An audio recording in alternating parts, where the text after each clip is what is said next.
ന്യായാധിപന്മാർ 1 മുതൽ 31 വരെയുള്ള വാക്യങ്ങൾ. കാനാനിലെ യുദ്ധങ്ങളിൽ പങ്കെടുത്ത് പരിചയം സിദ്ധിച്ചിട്ടില്ലാത്ത ഇസ്രായേൽക്കാരെ പരീക്ഷിക്കാൻ വേണ്ടി കർത്താവ് കുറെ ജനതകളെ ശേഷിപ്പിച്ചു. ഇസ്രായേൽ തലമുറകളെ യുദ്ധമുറ അഭ്യസിപ്പിക്കാനും പ്രത്യേകിച്ച് യുദ്ധ അനുഭവങ്ങൾ ഉണ്ടായിട്ടില്ലാത്തവരെ യുദ്ധം പഠിപ്പിക്കാനും വേണ്ടിയാണിത്. ആ ജനതകൾ ഇവരാണ്: ഫിലിസ്തീനയുടെ 5 പ്രഭുക്കന്മാരും കാനാനിലെ സിദോന്യർ, ബാൽ-ഹെമർ മല മുതൽ ഹമാത്തിന്റെ പ്രവേശന കവാടം വരെയുള്ള ലബനോൻ മലയിൽ താമസിച്ചിരുന്ന ഹിവ്യർ. മോശ വഴി കർത്താവ് തങ്ങളുടെ പിതാക്കന്മാർക്ക് നൽകിയ കൽപ്പനകൾ ഇസ്രായേൽക്കാർ അനുസരിക്കുമോ എന്ന് പരീക്ഷിക്കാൻ വേണ്ടിയാണ് അവരെ അവശേഷിപ്പിച്ചത്. അങ്ങനെ ഇസ്രായേൽ ജനം കാനാന്യർ, ഹിത്യർ, അമോര്യർ, ഫരിസേയർ, ഹിവ്യർ, ജബസ്യർ എന്നിവരുടെ ഇടയിൽ ജീവിച്ചു. അവരുടെ പുത്രിമാരെ ഇസ്രായേൽക്കാർ വിവാഹം ചെയ്തു. തങ്ങളുടെ പുത്രിമാരെ അവർക്ക് വിവാഹം ചെയ്തു കൊടുത്തു. ഇസ്രായേൽക്കാർ അവരുടെ ദേവന്മാരെ സേവിക്കുകയും ചെയ്തു.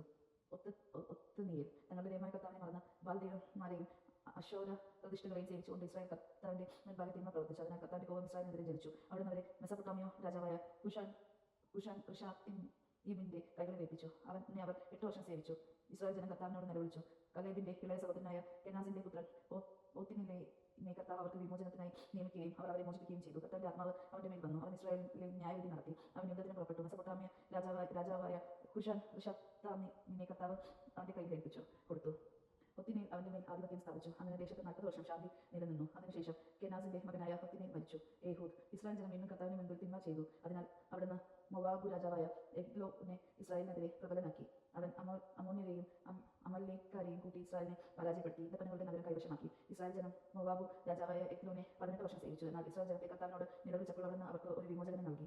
ബെഞ്ചമിൻ ഗോത്രജനായ ഗെരയുടെ മകനും ഇടത്ത് കയ്യനുമായ യഹൂദിയായിരുന്നു അത്.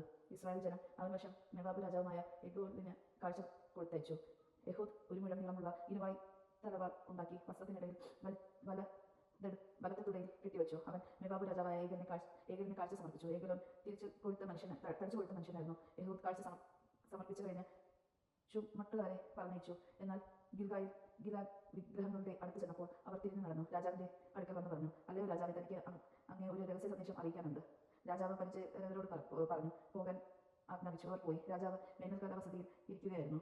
യഹൂദ് അടുത്ത് വന്ന് പറഞ്ഞു: ദൈവത്തിൽ നിന്ന് നിനക്കായ ഒരു സന്ദേശം എന്റെ പക്കലുണ്ട്. അപ്പോൾ അവൻ എഴുന്നേറ്റ് നിന്നു. യഹൂദ് ഇടത്തെ കൈകൊണ്ട് വലത്തെ തുടയിൽ നിന്ന് വാൾ വലിച്ചെടുത്ത് അവന്റെ വയറ്റിൽ ശക്തിയായി കുത്തിയിറക്കി.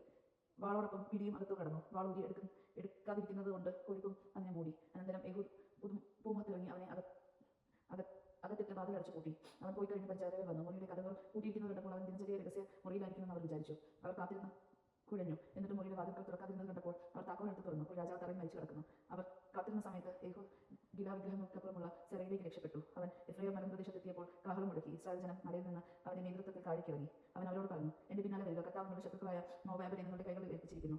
അവർ അവന്റെ പിന്നാലെ പോയി മെവാബിന് എതിരെയുള്ള ജോർദാന്റെ കടവുകൾ പിടിച്ചടക്കി. അതിലെ കടന്നു പോകാൻ ഒരുവനെ അനുവദിച്ചില്ല. ധീരന്മാരെയും കരുത്തറ്റവരുമായ 14,000 പേരെ അന്ന് അവർ കൊന്നു. ഒരുവൻ പോലും രക്ഷപ്പെട്ടില്ല. അങ്ങനെ മെവാബ് ആ ദിവസം ഇസ്രായേലിന് അതീതമായി 80 വർഷത്തേക്ക് നാട്ടിൽ ശാന്തി നിലനിന്നു. ഷംഗാർ. യഹൂദിന്റെ പിൻഗാമിയും അനാത്തിന്റെ പുത്രനുമായ ഷംഗാർ 500 ഫിലിസ്തീനെ ചാട്ട കൊണ്ട് കൊന്നു. അവനും ഇസ്രായേലിനെ രക്ഷിച്ചു. ദൈവജനമാണ് നാം കേട്ടത്. നമുക്ക് ദൈവത്തെ സ്തുതിക്കാം. ക്രിസ്തുവിനെ സ്തുതി.